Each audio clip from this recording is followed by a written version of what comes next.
Bem, essa é uma espécie de live.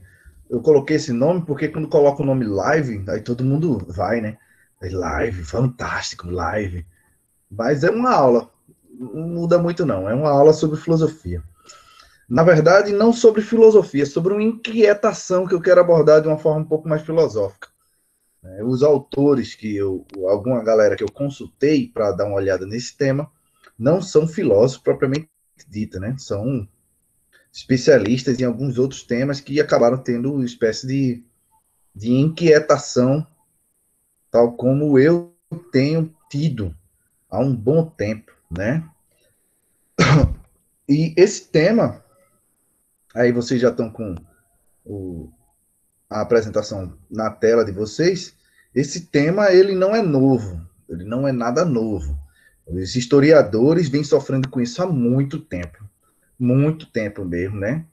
E os geógrafos vêm sofrendo agora.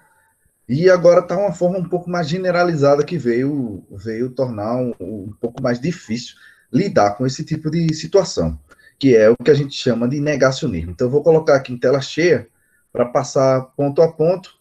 No final, eu paro a gravação e vocês fazem as perguntas.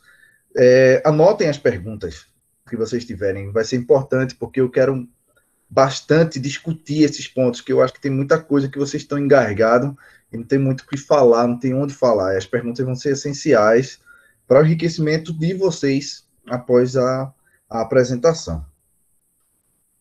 Então,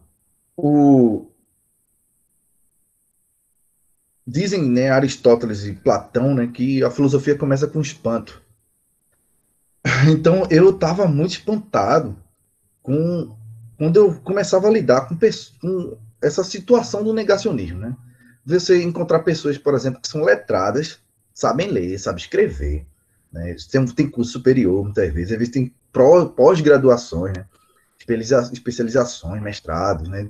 Muitos doutores, inclusive, trabalhando com pensando de uma forma que a gente fica espantado, porque está negando algumas coisas que a gente pode dizer fatos ou consensos dentro do conhecimento que todo mundo aceita, no sentido que foi demonstrado, não é aceita porque é inocente, e mesmo assim essas pessoas teimam em dizer que aquilo não é verdade.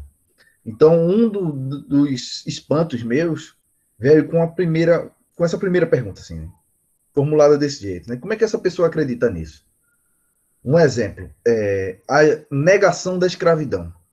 Vocês, não sei se vocês sabem, ou se vocês já se depararam com essa situação, mas há pessoas, sim, que negam que houve a escravidão no país. Né? Que a escravidão não foi bem do jeito que era. É mais ou menos isso que eles dizem. Né? Como se chega a pontos praticamente fictícios de dizer como se os negros praticamente tivessem jogado nos navios vindo para cá porque quis. É quase nesse nível de argumentação. E você fica espantado, né? Isso aí é um dos pontos que a gente vai abordar ainda. Outros. E o outro era como é que eu convenço essa pessoa de que ela está errada. Né? Como é que chega ao convencimento? Porque você tenta. Você vai para um lado, vai para o outro. Vocês já devem ter lidado com esse tipo de situação. Vai para um lado, vai para o outro, mostra argumentos e mesmo assim não funciona. E não é porque a pessoa é burra. Ela está discutindo com você. Não é porque ela é burra, no sentido de que ela não tem condição de compreender. Ela está meio que bloqueada para compreender. Como é que isso funciona? Qual é a estrutura disso? Qual é a lógica que tem por trás? E é isso que me fez raciocinar e ficar lidando com isso como professor de filosofia. Eu encontro muito negacionista em sala de aula, e as coisas começaram a se estruturar na minha visão, e depois eu fui perceber que muita gente já tinha estruturado como funcionava o negacionismo muito bem. Então, é isso mais ou menos que eu vou mostrar. De uma forma mais comum, o negacionismo é visto assim, né, com a tentativa de negar a realidade para não enfrentar algo desconfortável. Isso não é tão simples assim, mas dá para resumir desse jeito. Você nega uma realidade, uma verdade, para não ter que aceitar o que seria consenso como verdadeiro, né?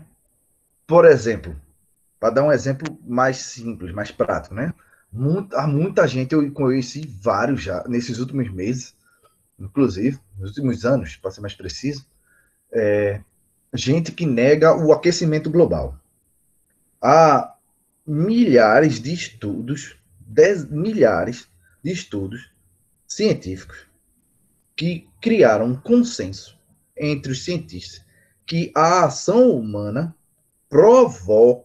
vem provocando alterações no ambiente ao ponto de aumentar a temperatura do globo. Esse é o enunciado que os cientistas de vários estudos, que chamam de da climatologia, mais ou menos isso, chegaram a essa conclusão. E gente que nega isso. Por que nega? Porque qual é a consequência? Se você se aceita essa ideia de que a ação humana provocou isso, você tem que entender que tipo de ação provocou. E grande parte dessa ação humana que vem provocando esse aquecimento parte justamente da produção do modo que a gente pode chamar de produção do modo capitalista. Ou seja, se o cara aceita isso, ele vai aceitar que o capitalismo, nos últimos anos, tem feito mal ao ambiente.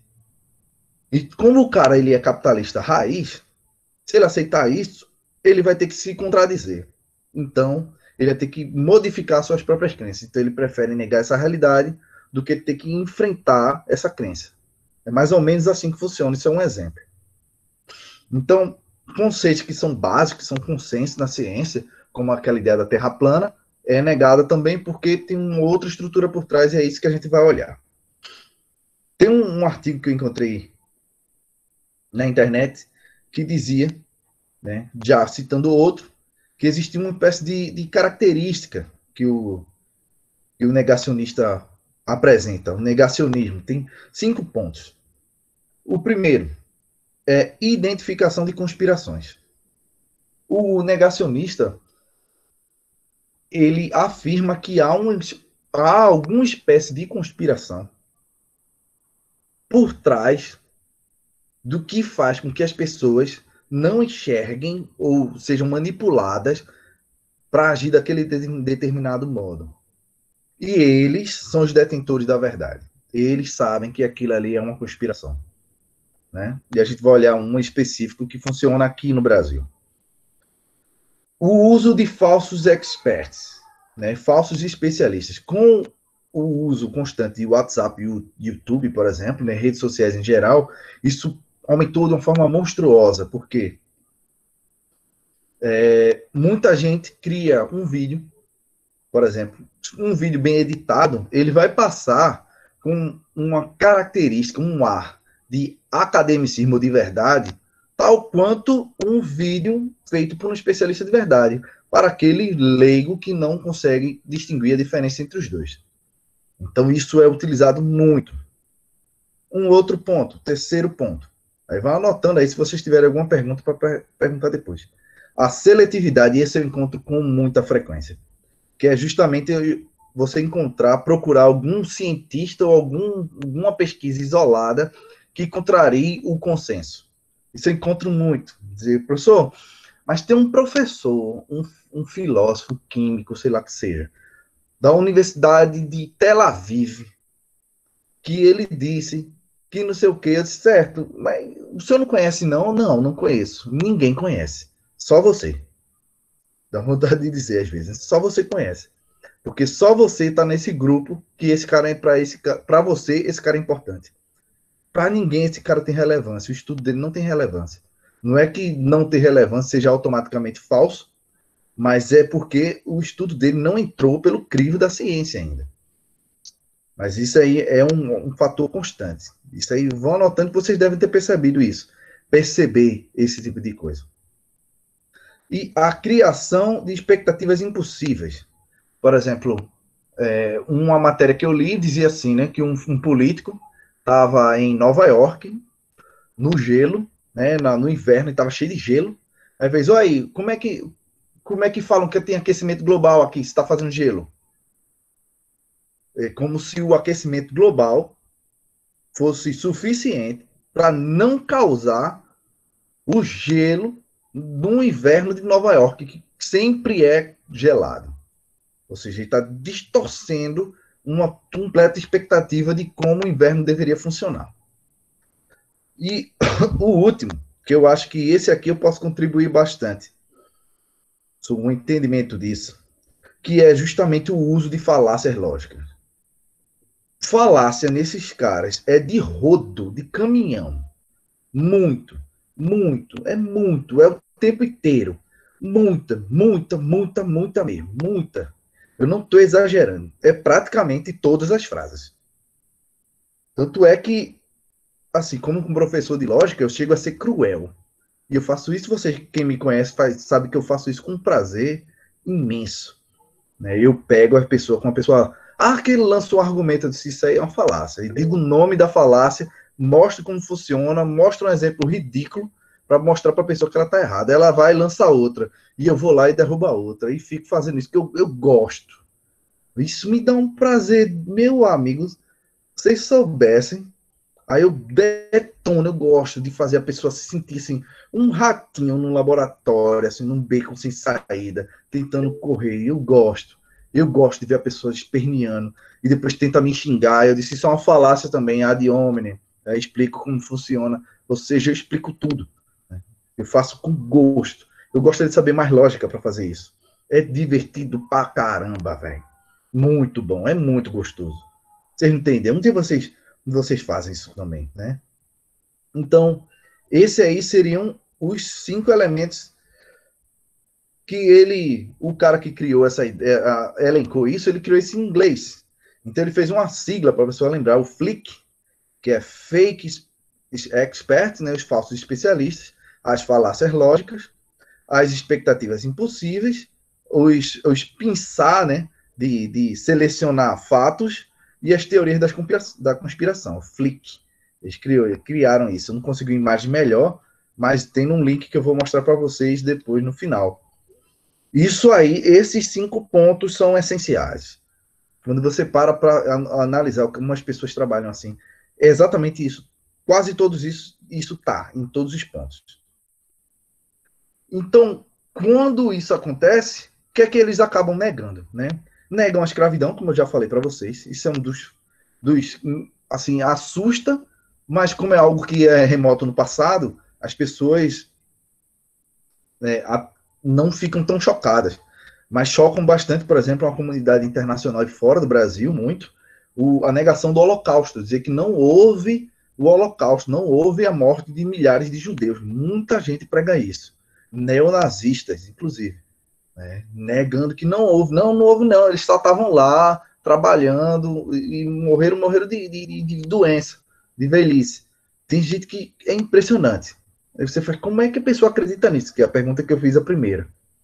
Aqui no Brasil, uma negação constante e agora corroborada pelo governo atual da ditadura. Né? Quer dizer que é um governo, como a revolução. Uma revolução, não foi uma ditadura, não foi um golpe, foi uma revolução. E diz que não houve aquelas mortes todas e que as pessoas só morriam bandido. E quando você vê uma reportagem sobre isso, aí diz, não, mas não foi bem assim. A gente vai entender por como é que eles dizem que não foi bem assim. Por exemplo, as comissões da verdade, que vem trabalhando ano a ano e descobrindo, e inclusive com relatos dos militares, né, em vídeo gravado. Né, vocês podem ver, inclusive, na TV Cultura, os militares dizendo eu fiz isso, eu fiz aquilo, e mesmo assim é negado. Como assim? Parece ser um contrassenso, né? Um cara que fez, está dizendo, já que ele já recebeu anistia, ele não vai ser culpado mais por isso, ele está dizendo, eu fiz, e mesmo assim gente nega. Como? Que tipo de insanidade é essa?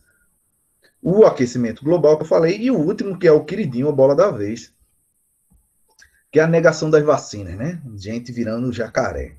E vão anotando aí, que a gente vai chegar lá. Disso, como é que funciona, né? Muita gente tentou entender isso a partir do conceito que eles chamam de pós-verdade. O que é o conceito pós-verdade? Alguns alunos que já foram meus alunos entendem que o conceito de pós-verdade, como um problema atual da filosofia, Quer dizer assim, os fatos, eles importam muito menos que a crença naquela pessoa, ou o sentimento íntimo da crença. Ela vai em duas vertentes, né? É a crença, muitas vezes, não acredito num fato, ou seja, o mundo mente, eu acredito no meu sentimento interno, e o outro ponto é, eu acredito naquela pessoa, não no que os fatos estão sendo apresentados. Essa distinção é essencial. Eu acredito naquela pessoa, não no que está sendo dito pela mídia, por exemplo. Eu acho que aí já começou a delinear para vocês onde eu quero chegar. Então, isso aí eu peguei de uma reportagem da BBC, que é, como foi falado lá sobre, no negacionismo, a, as conspirações. Então, o que é qual é a conspiração bola da vez aqui no Brasil e no mundo? É a famosa globalismo. Isso aqui é uma citação do nosso querido ministro Ernesto Araújo, que é um negacionista de primeira, terraplanista. Ele diz que o globalismo, perdão, é a globalização econômica que passou a ser pilotada pelo marxismo cultural. Marxismo cultural é uma expressão que é para dizer que há uma espécie de guerra cultural na qual a esquerda comunista, o comunismo, para ser mais preciso, como eles gostam de chamar, o comunismo não teve como batalhar num campo de batalha na guerra armada. O que é que ele fez? O comunismo raptou, dá para dizer assim, a cultura, ou seja, se infiltrou nas escolas, se infiltrou na arte, na TV, na mídia. Essa é a ideia. Acho que agora vai ficando mais claro. Ou seja, o comunismo teria se infiltrado nisso. Junto a isso, o comunismo com seu seria um ateísmo, uma propaganda de um ateísmo, uma destruição da família. É mais ou menos isso que eles pensam. E, inclusive, a destruição do patriotismo, das tradições, da ideia de nação. Esse é um termo, e esse termo, globalismo, é um termo da direita populista. A direita populista é a direita do quê? De Donald Trump, daquele cara lá da Inglaterra, de Bolsonaro e de outros governantes também. Eles chamam de direita populista, que é a direita que tenta lidar com o público a partir da demagogia, dessa comoção do povo. E aí eu peguei uma citação muito interessante, falando de como essa palavra é usada agora, dizendo que ela tem 3 significados. Os antiglobalistas, né, que é justamente essa galera que diz que há essa conspiração, são contrários à imigração e à diversidade. Os debates contra a imigração evitam a palavra racismo e a substituem por antiglobalismo. A governança transnacional e, por fim, se opõe também à esquerda. Ela é culpabilizada pela imigração, pela diversidade, a ascensão das mulheres, que seria uma perda das tradições culturais e valores, e pela construção de um sistema de governança transnacional. A ideia dos caras é dizer assim, que a esquerda, como ela perdeu no campo de batalha, fracassou na expansão dela através das nações, então a ideia é globalizar, massificar todo o mundo a partir dessa cultura que vai se espalhando e destruindo as nações, destruindo as instituições, né? Quem lembra das aulas sobre filosofia política, lembra que os conservadores de direita prezam pela preservação das instituições, como igreja, né, família,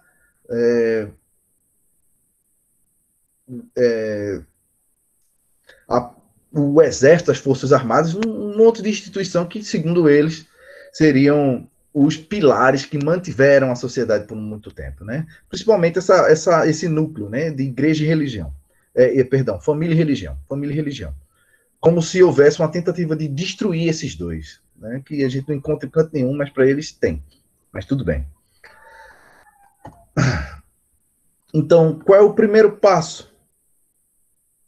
Qual é o primeiro passo do que está sendo feito? Qual é o primeiro passo que está sendo feito para você entender o que está acontecendo agora? Estou tentando falar, pega esse arrudeio todinho, recapitulando para ficar mais claro.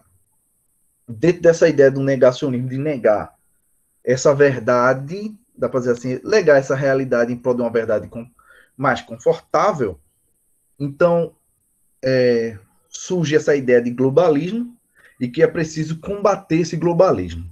E esse globalismo vai ser combatido agora na cultura. E tem um ideólogo disso, que vocês sabem quem é o Olavo de Carvalho, que não é filósofo. Né? O ideólogo está lá nos Estados Unidos e tudo isso, tudo que vocês forem assistir de vídeo dele, está lá cheio de falácias, desse mesmo jeito. Conspirações, tudo aqueles 5 pontos lá do Flick, está lá, está tudo isso.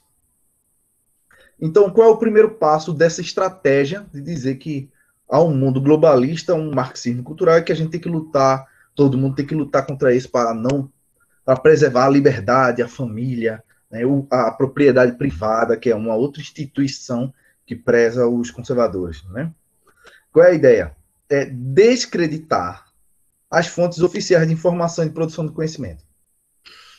Por exemplo, uma das fontes oficiais de produção de conhecimento são as universidades e os institutos federais, por exemplo. Então, qual é a ideia? Isso, no Brasil, teve um passo importante, né? Existe um livro chamado Orville, Orville quer dizer livro ao contrário, do qual foi escrito por militares, dizendo que houve um erro durante a ditadura do presidente militar, que foi justamente ser um período de tolerância para com a esquerda, que se infiltrou nas universidades. Então, todo o conhecimento da universidade e na universidade ser um local de doutrinação, não de produção de conhecimento. Então, todo conhecimento universitário seria, lógico, um conhecimento de esquerda. Os professores são de esquerda, são comunistas, e tudo isso é uma tentativa de criar uma espécie de juventude ou massa comunista para um golpe mundial. Isso precisa ser combatido. Né? E os jornais, a mídia impressa, a mídia televisiva, também fazem parte desse globalismo, dessa tentativa de massificar a economia e os meios e destruir as nações, essa coisa toda. Ou seja, destrói-se o conhecimento e as fontes oficiais de informação. Vai para o lixo. Qual é o outro passo? É a inversão dessas fontes. Ou seja, tanto é que a mídia é chamada por esse pessoal, você já deve ter ouvido isso, chamada de extrema imprensa. Extrema imprensa. É um trocadilho e também faz parte lá do link que vocês vão olhar, daquele último passo, que é de falácias lógicas e de distorção de informação, que extrema imprensa é um trocadilho, para fazer assim, para falar de extrema direita, né? Por exemplo. Aí diz que é extrema imprensa para dizer que a imprensa é algo que está extremado ideologicamente. Aí Donald Trump fazia isso o tempo todo, dizia que a imprensa lançava o tempo todo fake news contra ele. Ou seja, nada do que a imprensa lançava era verdade. Quem lançava a verdade? As redes sociais. Quem é que falava nas redes sociais? Ele. Então, ou seja, o resultado disso, os especialistas e jornalistas mentem e os leigos falam a verdade, que eles são a fonte da informação segura. Os especialistas, que são os jornalistas, e os professores, os estudiosos, são todos fake. Por exemplo, se você é um negacionista e está acompanhando isso até agora, você deve estar dizendo que eu estou errado. Por quê? Eu sou um professor. Ou seja, eu já estou descreditado desde agora. Né? Se eu colocasse esse mesmo vídeo no YouTube dizendo que eu sou um cara formado em business e tenho uma empresa de coxinha, aí teria mais validade do que dizer que eu sou professor. É que eu encontrei a verdade nisso. Aí teria muito mais validade. Então, qual é a brincadeira? Qual é o problema? Isso que eu quero alertar vocês, que eu acho que a gente já passou até o tempo que eu queria. alertar vocês. Há uma dificuldade monstruosa de debater com um negacionista, justamente porque as pessoas tentam apresentar fatos para ele. Mas, vai dizer, por exemplo, eu vi nos últimos dias muito, né? Gente falando, a vacina vai alterar o DNA. Uma mulher, como é que foi a fake news que eu vi? Aquela fake news que eu vi, que foi uma enfermeira que desmaiou. Vocês lembram desse? Aí dizendo, não, essa enfermeira morreu porque tomou vacina. Aí o que é que acontece? Em pouco tempo, os meios de informações mostraram que aquilo ali era falso. Se você pegar esse meio de informação e enviar para a pessoa que acredita que a enfermeira morreu, ela vai dizer, tá vendo que eles já estão tentando acobertar, tá vendo que ela morreu mesmo, a mídia está tentando enganar a gente. Por quê? Para eles, como é que a gente obtém fatos normalmente? Assim, a lógica do mundo, né? Mas quando a informação chega para a gente, geralmente é através da mídia tradicional e dos estudos científicos, que para eles, dos dois modos, são inválidos.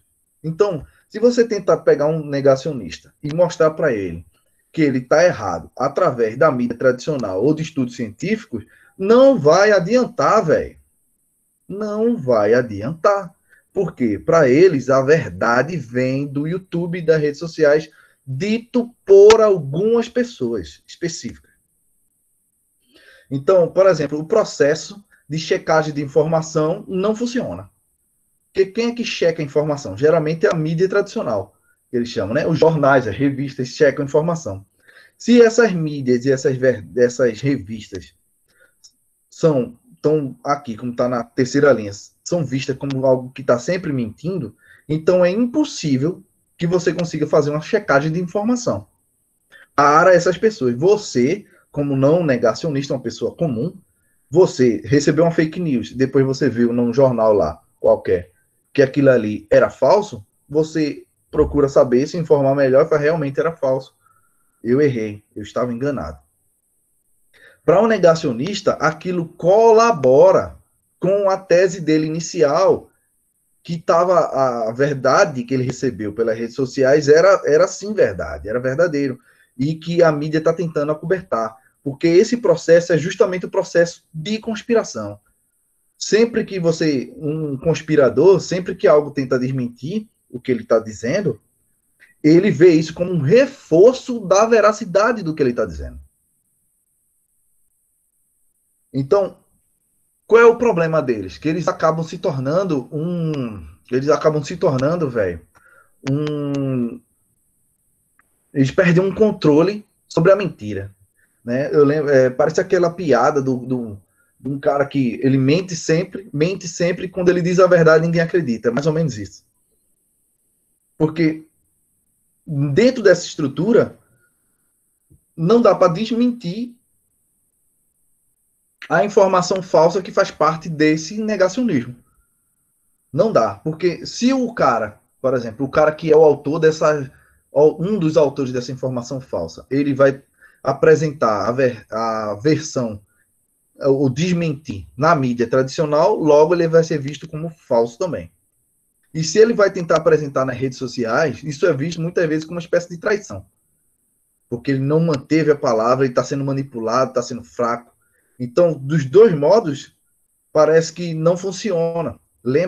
Isso me lembra muito bem aquele filme Clube da Luta. Não sei se vocês já viram, um filme muito bom, muito doido e muito bom. No qual o personagem de Edward Norton, que está aqui atrás, você descobre, eu vou falar o filme, porque vocês já deveriam ter visto, se não viram, o problema de vocês. Que é ele descobre, muito depois, ele acha que ele tem um amigo, que é esse cara aí, que é o personagem de Brad Pitt, ele acha que tem um amigo, mas na verdade ele descobre que ele tem uma dupla personalidade, dá para dizer assim, uma dupla personalidade. E quando ele tenta desmentir as coisas que ele tentou fazer, quando ele descobre isso, a outra personalidade dele já tinha dito que ele ia tentar fazer isso. Então, a mentira dele ganha vida própria. Os seguidores dele não acreditam nem nele mesmo mais, porque ele já tinha criado um mecanismo de proteção.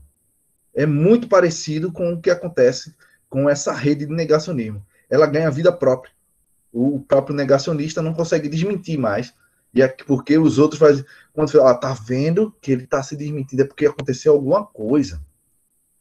Isso faz parte da conspiração também. Reforça aquele desejo, aquela intenção de continuar com aquela crença que é muito mais confortável do que o que a realidade poderia mostrar. Então, uma dica, né, para ficar uma mensagem disso, né? Esse link aí é para vocês olharem depois, tem muito interessante. No Tecmundo, se vocês digitarem negacionismo, Tecmundo já deve aparecer. Uma dica é não perca tempo tentando mostrar para um negacionista fontes oficiais. Você vai perder seu tempo. Você vai perder seu tempo. Né? Eu acho que o máximo que dá para fazer é você descreditar as fontes dele. Se você tentar mostrar, combater com outras fontes que ele já, de primeira, já assume que aquilo ali não é verdade, você está lascado. Né? Os negacionistas, por exemplo, que negam a ditadura, não acreditam no livro de história. Não acreditam no livro de história porque dizem que os livros de história são produzidos por professores de esquerda. Então, se você leva um livro de esquerda, de história, para tentar mostrar para o cara que houve ditadura, ele não aceita. Ele não aceita. Um terraplanista não aceita o que os professores de física e geógrafos dizem porque eles são universitários. Eles se formaram nas universidades. As universidades são doutrinadores de esquerda. Ou seja, tem toda uma lógica que se apoia nisso. Então, prestem atenção, não perca tempo. Né? Procure saber onde é que eles estão procurando suas fontes. E aí, na fonte, você talvez tenha uma chance de salvar essa danada dessa alma. Né? Eu já cansei, já estou cansado disso. Eu não tenho essa vontade de salvar essas pessoas desse jeito, não. Não tenho de forma nenhuma. Eu vou parar a gravação aqui, porque eu espero os comentários de vocês e os